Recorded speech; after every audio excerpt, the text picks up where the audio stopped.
Salut à tous, bienvenue dans The Programmatic Society, un programme qui vous propose d'entendre la voix de ceux qui font le marché du programmatique en français dans le son, international dans le ton. Une émission soutenue par Smile Wanted, avec pour partenaires médias Redcard et 100% Média. Ce contenu est accessible en podcast sur les principales plateformes d'écoute. Cette semaine, notre thème est le suivant. Annonceur, ce que peut-être l'on vous cache en display programmatique.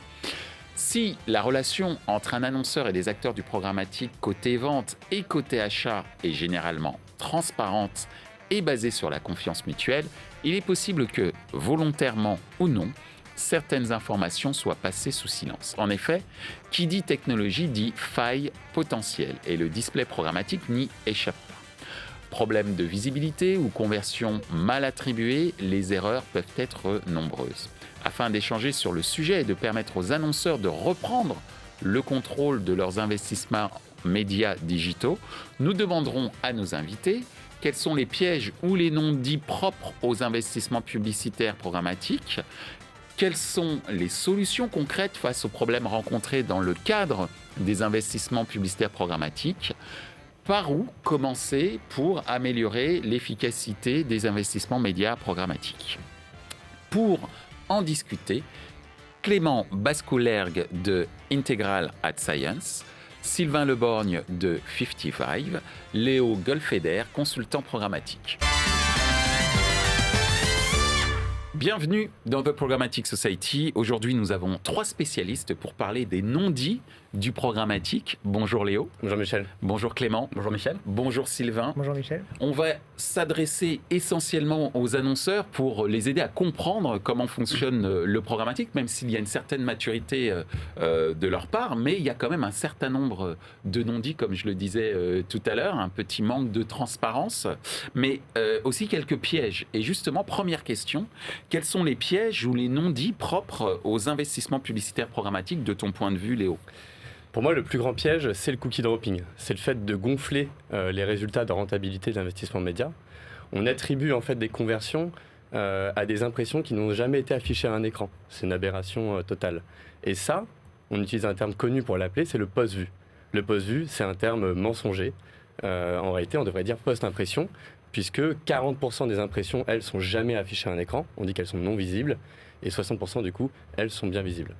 Question, est-ce que ça veut dire que ces impressions non visibles sont payées ? Tout à fait, elles sont payées. Ça, c'est normal, c'est dû à comment le web est construit. Et c'est en soi pas un problème pour le fait d'investir sur le web, puisqu'on est sur un système d'enchères et qu'on peut ajuster le juste prix à payer. Par exemple, si j'achète un emplacement qui a une chance sur 10 d'être visible, je peux payer 10 centimes et j'aurai bien une impression visible pour 1 euro.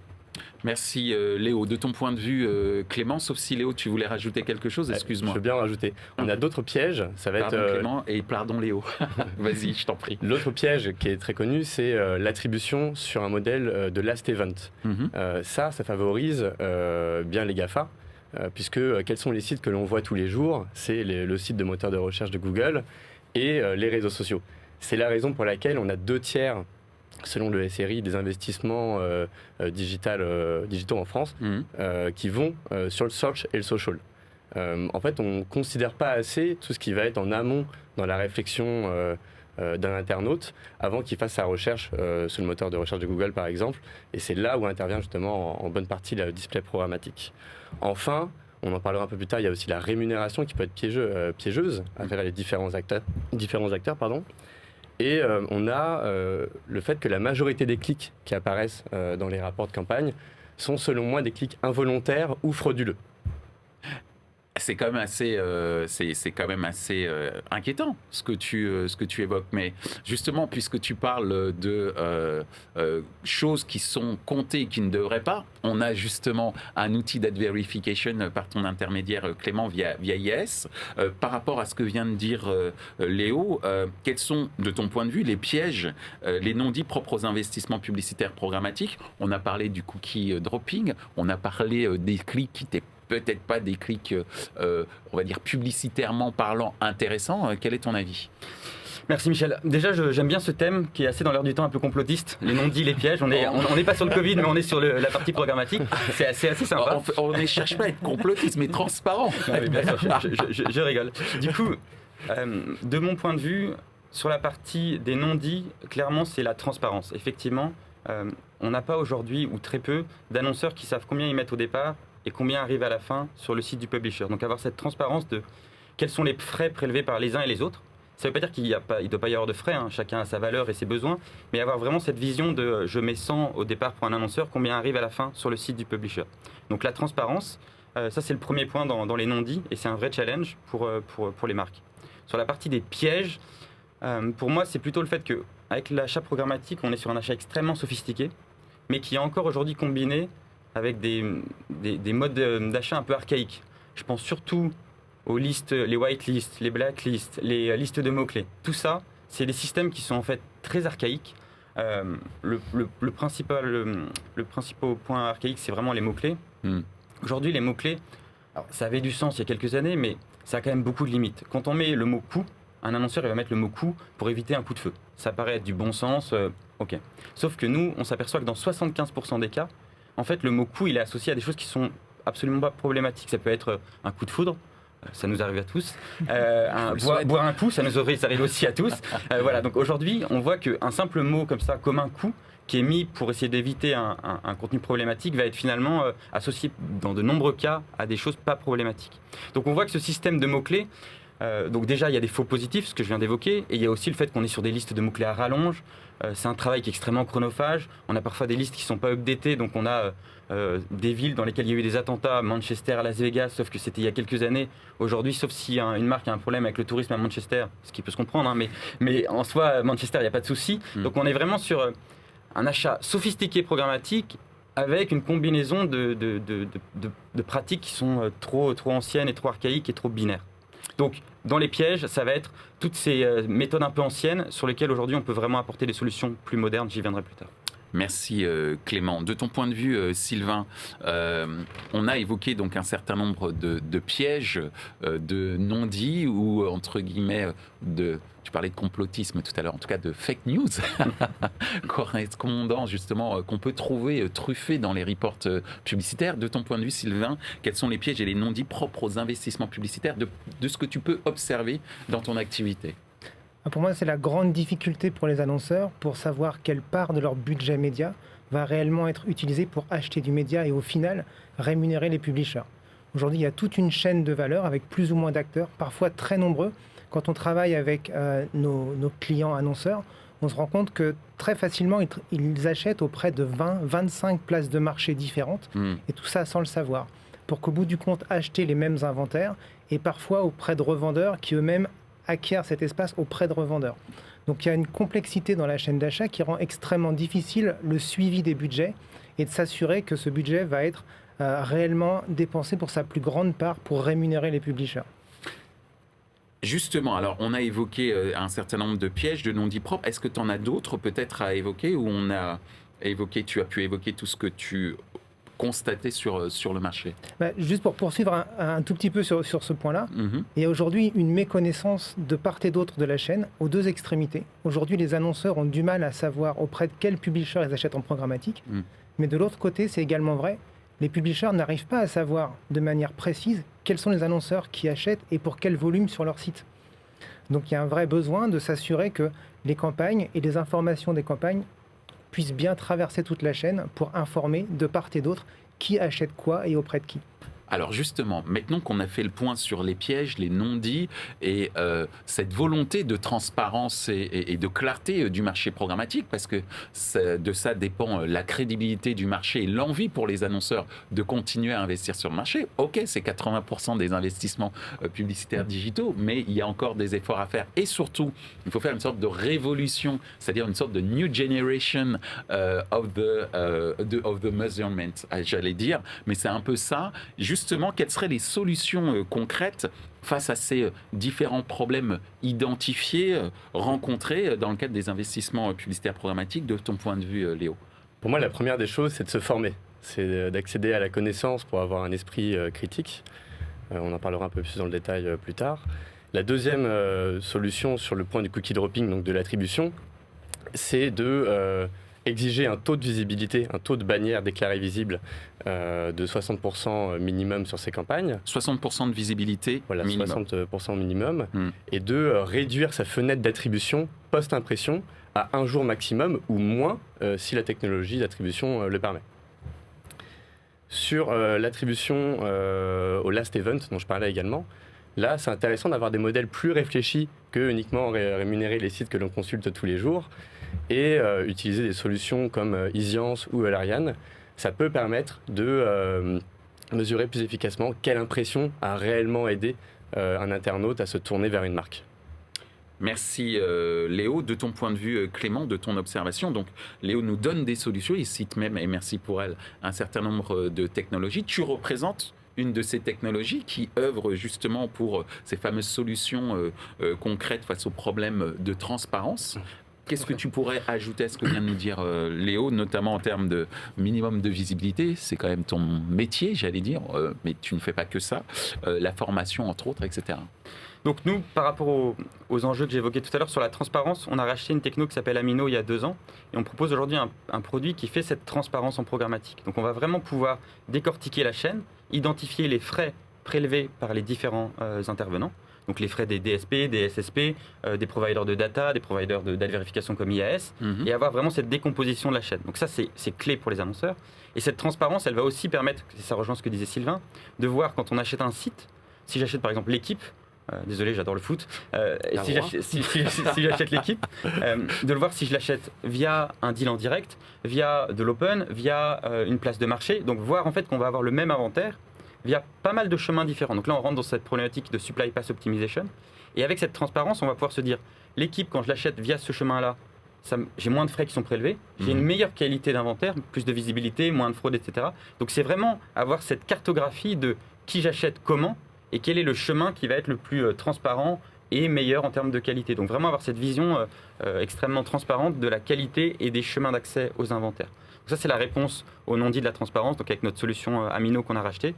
Et sur la partie de mots-clés, je vais tomber sur un thème qui est bien dans l'air du temps, c'est le contexte. Nous aussi, on a une solution de contexte, donc là aussi, on a racheté. Tu es un avocat du contexte, je l'ai compris depuis tout à l'heure. Bien sûr.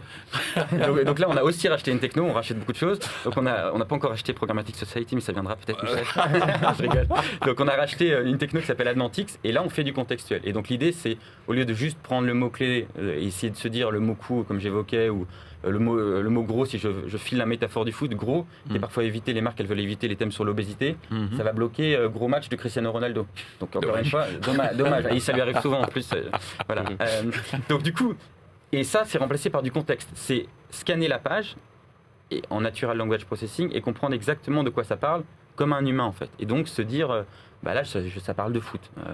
Et donc on a ça avec capacité à comprendre le contexte, les sentiments, les émotions. Donc voilà, c'est vraiment basculer, et on n'est pas les seuls à le faire, mais basculer des mots-clés, système un peu archaïque, sur du contexte qui est plus performant, plus fin.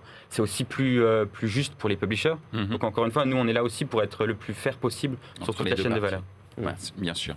Merci beaucoup Clément. Alors Sylvain, on a vu qu'il y a un certain nombre de solutions qui passent par les technologies. Toi, quelles sont les solutions concrètes que tu peux proposer sans doute ou que tu as pu observer en ce qui concerne ces fameux pièges, ces problèmes possibles ou rencontrés dans le cadre des investissements publicitaires programmatiques? Pour moi, la première étape pour les annonceurs, c'est de s'approprier ces technologies.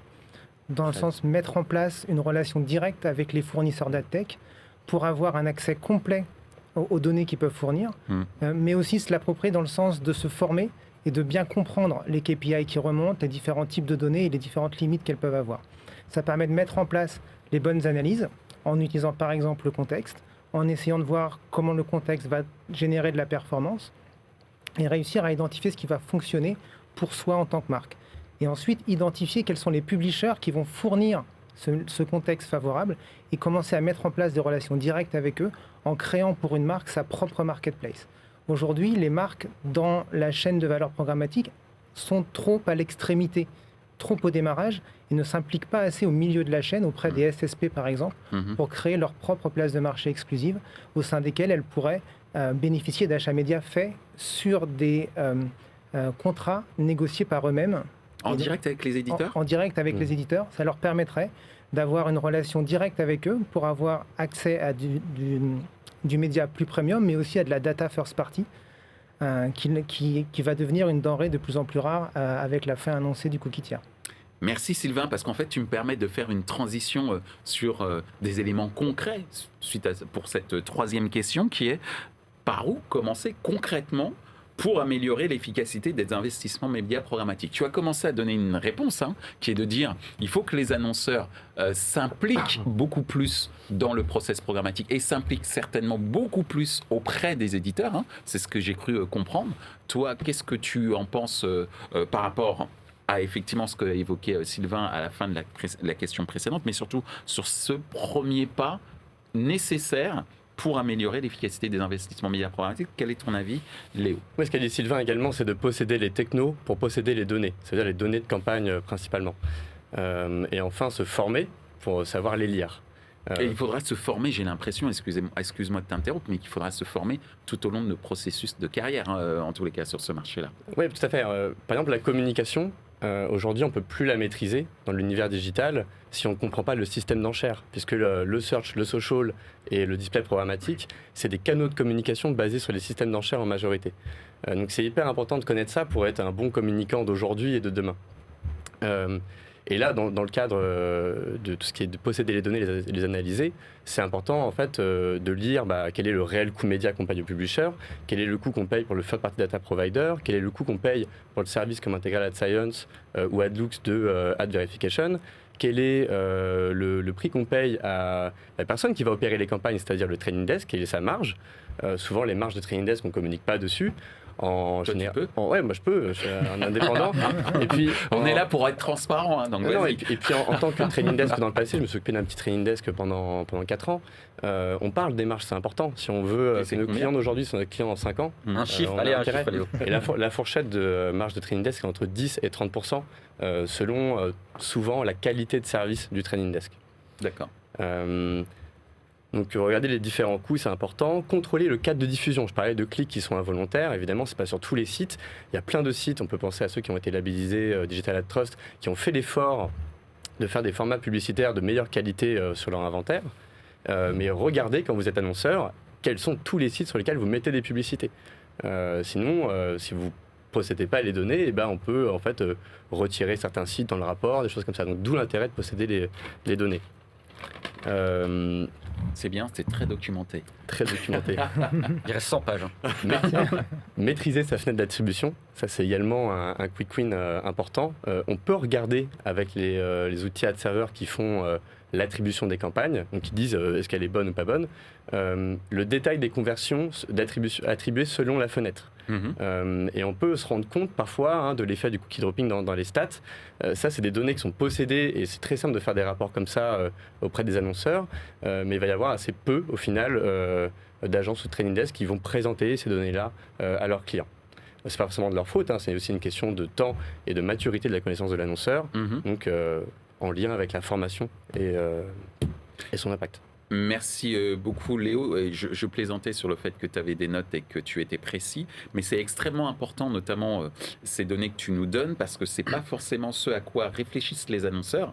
Et merci de leur donner les clés pour améliorer, leur relation avec leur trading desk et les éditeurs, mais aussi améliorer leur connaissance du système de fonctionnement du programmatique. J'ai une histoire rapide, concrète. Vas-y, il y a un grand annonceur qui est dans le top 10 en France, qui a utilisé justement Integral Ad Science en partenariat avec l'ad server de Weborama pour distinguer les conversions qui étaient attribuées après des impressions visibles, donc là un réel bénéfice de la campagne, à celles qui sont attribuées après des impressions non visibles, donc indépendantes à la campagne. Et ce qu'on avait vu avec une fenêtre d'attribution post-impression de 15 jours, c'est que c'était 40% des conversions qui étaient attribuées, qui étaient après des impressions non visibles. Donc 40% des conversions attribuées à la campagne sont en fait un simple artifice pour gonfler les statistiques. Merci Léo pour cette précision. De ton côté, Clément, par où commencer pour améliorer l'efficacité des investissements médias programmatiques ? Alors c'est simple, un mot, pré-bid. Donc nous, c'est la solution qu'on a et qui est la plus simple. C'est qu'en fait, j'évoquais tout à l'heure un achat sophistiqué programmatique avec des méthodes un peu archaïques, des listes de mots-clés, des blacklists, etc. Aujourd'hui, avec le pré-bid, en fait, on va en temps réel, sur chaque URL, se poser la question de est-ce que c'est bien, est-ce qu'il y a des chances que ce soit visible, safe, sans fraude, etc. Donc on est sur quelque chose qui est en temps réel, qui n'est pas statique, figé, mis dans les DSP, et qui surtout va aussi permettre aux annonceurs de vérifier tout. Parce qu'aujourd'hui, parfois, ce qui peut aussi se faire, c'est on présuppose des choses. Je travaille avec des régies premium, il y a ce concept un peu à la mode de brand safety par design, ça n'a aucun sens. Personne n'est plus blanc que blanc, c'est-à-dire que ça ne veut pas dire que les sites ne sont pas bien ou ne sont pas de qualité, c'est juste qu'on peut avoir un article problématique de l'actu sur n'importe quel site d'actu. Donc en fait, la brand safety par défaut, entre guillemets, ça n'existe pas. Donc l'idée, c'est de se poser sur chaque URL et sur chaque impression la question de est-ce que j'ai un enjeu de safety, de fraude, de visibilité. Et encore une fois, pour expliquer aussi un peu pourquoi ces mécaniques sont complexes, et c'est pas toujours la faute des régies, loin de là. Si je suis un hacker, un fraudeur, je vais faire mon faux site que je vais appeler j'aime-les-voitures.com. Donc je vais attirer des annonceurs auto dessus, mais pour les attirer, qu'est-ce que font les hackers? En fait, ils vont d'abord envoyer des ordinateurs qui sont piratés, surfer sur des vrais sites. C'est-à-dire qu'ils vont d'abord passer sur Caradisiac, Le Bon Coin Auto, etc. Pourquoi? Parce que comme ça, quand le trafic revient sur le faux site j'aime-les-voitures.com, déjà ça ressemble à un trafic un peu plus normal qui est passé dans plein de sites, et puis ça ressemble à une audience qualifiée, intentionniste, et qui est vraiment sur le point d'acheter le dernier modèle de la marque auto. Donc il faut vraiment voir qu'en fait, les hackers ont des logiques complexes, enfin, ils ont des mécaniques complexes qui impactent tout le monde, et donc un site premium peut à un instant T avoir un hacker qui passe dessus, juste pour récupérer la qualité d'audience de son site en fait. Donc, ce que je veux dire, c'est qu'aujourd'hui, quand on est Caradisiac ou Le Bon Coin, on est victime aussi de ça. Bien sûr. Donc voilà, c'est pas de leur faute. Par contre, l'annonceur, le Renault ou Peugeot qui passe dessus, lui, il n'a pas envie non plus que ce soit un robot qui voit sa pub. Donc il faut vraiment se dire que les sujets sont complexes et que le danger, je ne vais pas faire l'alarmiste, mais les potentiels dangers sont un peu partout. Donc vraiment, l'idée, c'est au lieu d'avoir des choses statiques où on présuppose de ça c'est bien, ça c'est pas bien, faire en temps réel du pré-bid qui permet de se poser la question sur chaque URL, chaque impression et optimiser tout le temps avec des méthodos sophistiqués. Merci Clément, et merci aussi de nous avoir éduqués sur la manière dont les hackers pouvaient procéder pour, entre guillemets, apparaître sages alors qu'ils ne le sont pas tout à fait. Exactement. En passant par des sites reconnus. Tu veux ajouter quelque chose, Clément? Clément, pardon, Léo. On a un cas concret également qu'on peut générer nous-mêmes de trafic robot. Ça va être les solutions pour automatiser les actions pour les commerciaux sur LinkedIn, le fait d'envoyer des messages automatisés par exemple. Je pense à des solutions sur LinkedIn, si je peux passer un message à LinkedIn, ayant moi-même 30 000 abonnés, donc des messages intempestifs, c'est un peu fatigant. Si vous recevez plein de messages comme ça depuis 4 ans, c'est parce qu'il y a des solutions comme ça pour automatiser. Et c'est du trafic robot. En fait, un robot pourrait prendre l'identité de Michel sur LinkedIn pour faire plein d'actions. Et ça génère des impressions qui sont vendues par LinkedIn s'ils ne le repèrent pas, s'ils n'ont pas des solutions comme Integrated Science. Et c'est du gaspillage d'argent pour les annonceurs, au final, comme Peugeot ou Renault. Merci pour ces précisions, Léo, et merci encore une fois, Clément, pour cette description du hacking publicitaire. De ton point de vue, Sylvain, par où commencer pour améliorer l'efficacité des investissements médias? On a dit pré-bid juste avant, de ton point de vue. Pour moi, la première chose à faire pour l'annonceur, c'est de regarder The Programmatic Society avec assiduité. Parce qu'il faut être curieux. Et il faut démystifier tout ce qu'on met derrière le programmatique. Et la première étape pour un annonceur, pour générer plus de valeur avec le programmatique, c'est de comprendre. Et comprendre, ça passe par poser des questions à son agence ou son trading desk pour comprendre comment ils sont organisés, comment ils travaillent, comment ils optimisent, qu'est-ce qu'ils cherchent à réaliser par les achats programmatiques qu'ils réalisent pour leur compte. La deuxième, c'est de parler avec les fournisseurs de technologie, comprendre quelles sont les solutions qu'ils peuvent apporter, quelles valeurs ils peuvent générer, bien être capable d'évaluer le retour sur investissement et avoir le plus possible cette relation directe. Et enfin, c'est parler avec les publishers. La publicité, c'est quand une marque rencontre son audience par le biais d'un publisher. Donc il faut impérativement que les annonceurs se remettent à parler de manière beaucoup plus directe avec les éditeurs, avec les fournisseurs d'inventaire publicitaire, pour bien comprendre quels sont leurs enjeux de leur côté aussi. Aujourd'hui, on voit que c'est extrêmement intermédié et qu'il y a de la captation de valeur très forte qui est faite au milieu de la chaîne. Il faut vite que les annonceurs et que les publishers se reparlent pour trouver, par rapport aux problématiques de chacun, les bonnes solutions. Merci Sylvain, et puis merci pour ce message presque subliminal pour inciter les annonceurs à regarder The Programmatic Society. En tout cas, toute l'équipe en régie et l'équipe qui m'aide à préparer cette émission est dans cette vocation, effectivement, d'éduquer le marché, les annonceurs, les étudiants, et puis nous-mêmes acteurs qui sommes tous les jours à faire du programmatique, mais qui découvrons également tous les jours des nouveaux concepts, et c'est pour ça que vous êtes là pour nous faire découvrir ces nouveaux concepts. J'en arrive à la dernière question. Pourquoi si peu de transparence vis-à-vis des annonceurs en programmatique assez rapidement, de ton point de vue, Léo? Communiquer aujourd'hui, notamment dans le digital, c'est plus compliqué qu'avant. Il y a plus de choix à faire, il y a plus d'intermédiaires, il y a plus de pièges. Du coup, il faut s'équiper en connaissances déjà. Et surtout, on doit s'en donner les moyens. Et c'est pas forcément la personne qui va être côté annonceur, responsable du marketing, qui est fautive initialement de ce manque de connaissances ou de temps. C'est, je pense, les PDG d'entreprises qui doivent comprendre que leur division de marketing, elle a affaire aujourd'hui à une mission beaucoup plus complexe que les divisions de marketing d'il y a 10 ans ou 20 ans. Donc il faut donner de l'argent, il faut donner du temps et donc des connaissances à ces personnes-là pour qu'elles puissent vraiment contrôler ce que vont faire toutes les personnes derrière qui interviennent, que ce soit des intermédiaires technologiques ou serviciels comme des agences. Merci Léo. De ton point de vue, Clément, pourquoi si peu de transparence vis-à-vis des annonceurs au niveau programmatique? En fait, la nature humaine fait que quand les sujets sont complexes, on a tendance à les simplifier ou les raccourcir. Trop.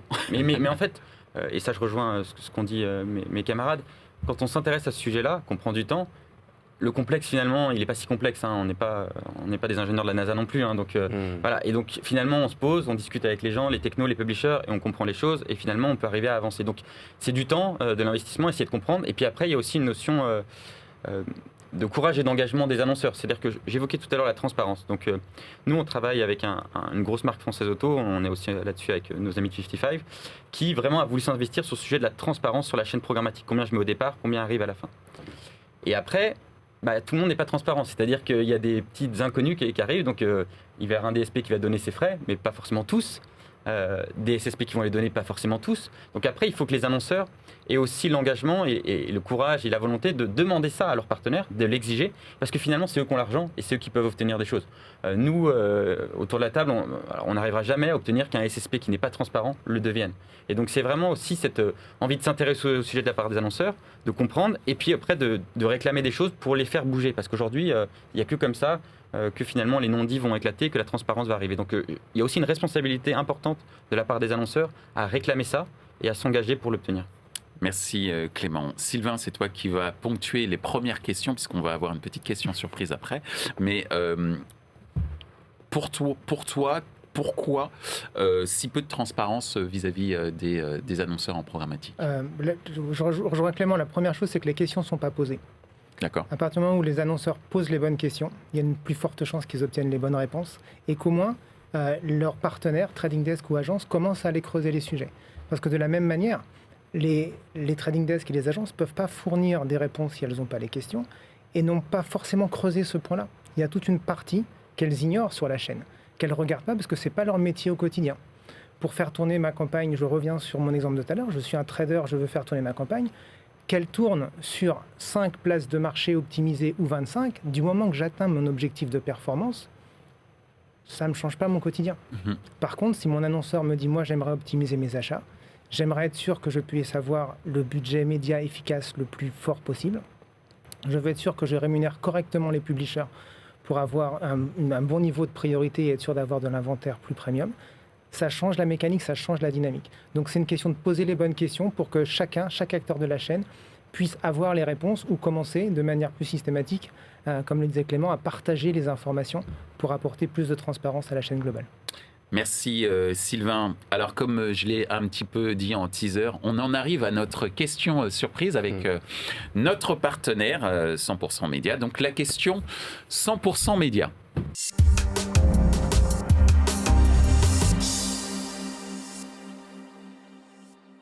Alors, je vous rappelle le principe de la question 100% média. Nos invités ont 60 secondes, allez, 1 minute chrono, pour répondre à la question de Thierry Amar, fondateur de 100% média et d'Offre Média. Thierry Amar, c'est à toi. Bonjour Michel, bonjour à tous. D'après vous, comment on peut améliorer la transparence dans la chaîne de valeur de l'achat d'espace programmatique, connaissant tous les intermédiaires qui se greffent dans le process? Merci. Léo, comment améliorer cette connaissance et transparence dans la chaîne de valeur programmatique? Bon, c'est bien, ça va être une synthèse de l'émission. Donc, pour ceux qui regardent que cette question, vous pouvez regarder l'ensemble de l'émission et vous aurez la réponse la plus détaillée. La première des choses, c'est de se former, c'est de gagner des connaissances et de posséder les technologies qui sont aujourd'hui disponibles indirectement aux annonceurs pour ensuite analyser les données de ce qui est fait concrètement lorsque vous investissez de l'argent, annonceurs, Et du coup, après, les améliorer, éviter les pièges, comme que le cookie dropping, sortir de l'attribution en last event pour mieux récompenser en fait tous les inventaires qui peuvent aider à une conversion finale, et éviter les clics involontaires et frauduleux en regardant bien, comme le disait Sylvain, le cadre de diffusion sur lequel, c'est-à-dire les sites web sur lesquels vous mettez les publicités réellement. C'est bien, tu as répondu, il te reste 18 secondes, parfait. Drop mic. C'était au moins clair et précis, merci Léo. Okay. Donc Clément, ça va être à toi de répondre à cette fameuse question, comment améliorer la transparence dans la chaîne de valeur programmatique. Top chrono. C'est parti. C'est la question mystère, mais effectivement, c'est un peu une synthèse de ce qu'on a dit. Donc pour moi, 3 points. Le premier, c'est utiliser des solutions qui vont donner cette vision transparente. Donc on en a une qu'on a avec Amino qui va donner effectivement cette vision transparente sur la chaîne programmatique. Donc il y a des technos qui existent, il y a des solutions pour avoir ça. Donc utiliser des technos qui vont donner ces infos. Le 2, c'est ce que j'évoquais à l'instant, challenger ceux qui ne sont pas transparents. Donc réclamer les réponses, inciter les partenaires à donner cette transparence, ces infos qui vont parfois être manquantes. Donc déployer la techno, challenger ceux qui ne donnent pas la transparence. Et le 3e point, être responsable aussi pour les annonceurs. Parce que transparence, ce qui inquiète aussi tout le monde dans la transparence, c'est le côté aussi de, une fois que j'ai les coûts, hop, je fais tout baisser.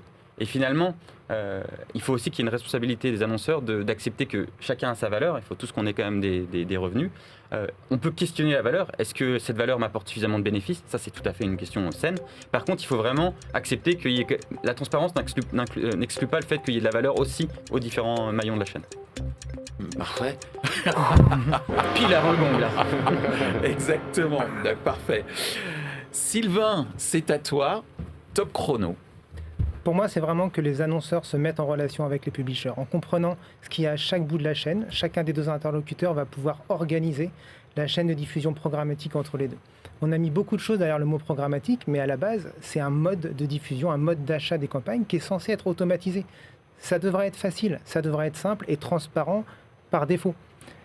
Et en mettant en relation directement les annonceurs avec les publishers, ça va permettre d'organiser la traçabilité.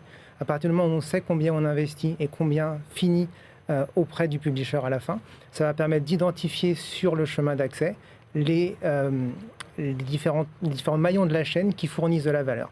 Dès qu'on sait la valeur apportée par un maillon, on saura combien il peut capter, combien on est prêt à le payer, et on aura une chaîne transparente et optimisée. Parfait, il restait 15 secondes. Parfait, merci beaucoup Sylvain. J'ai l'impression que tu es un avocat de la désintermédiation un peu quand même. La facilitation de la mise en relation, je dirais. On va le dire comme ça. Merci beaucoup. En tout cas, merci beaucoup à toi, Sylvain. Merci à toi également, Clément. Et merci à toi, Léo. Merci également, Léo, pour l'organisation de cette émission, puisque c'est toi qui nous a proposé ce thème, qui est un thème qui n'est pas forcément simple à porter pour les régies, pour les agences, mais qui est simple pour le consultant que tu es. Et on a l'honneur de travailler ensemble sur certains dossiers. Merci vraiment également à la technologie IAS qu'on ne présente plus. Et c'est la 2e fois que je reçois IAS sur ce plateau. J'espère avoir l'occasion... Merci Michel pour l'invitation, c'était un plaisir. De te retrouver bientôt ou d'autres personnes de ton équipe. Et Sylvain, c'est la première fois là, cette fois-ci, que je reçois 55. C'est la première fois qu'on se rencontre et c'était un plaisir. Et je voudrais vous remercier pour la clarté de vos messages concernant un thème qui n'était pas forcément simple en termes d'approche. Donc merci beaucoup. Merci beaucoup Michel. Merci Michel.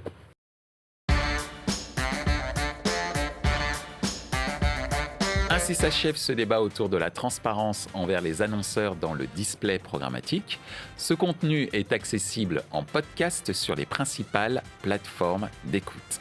Merci à Smile Wanted pour leur soutien ainsi qu'à nos partenaires médias, Redcard et 100% Média. Merci également à l'ensemble des équipes d'Altis Media pour la réalisation de ce programme. Post-production, traduction et sous-titrage par Uptown.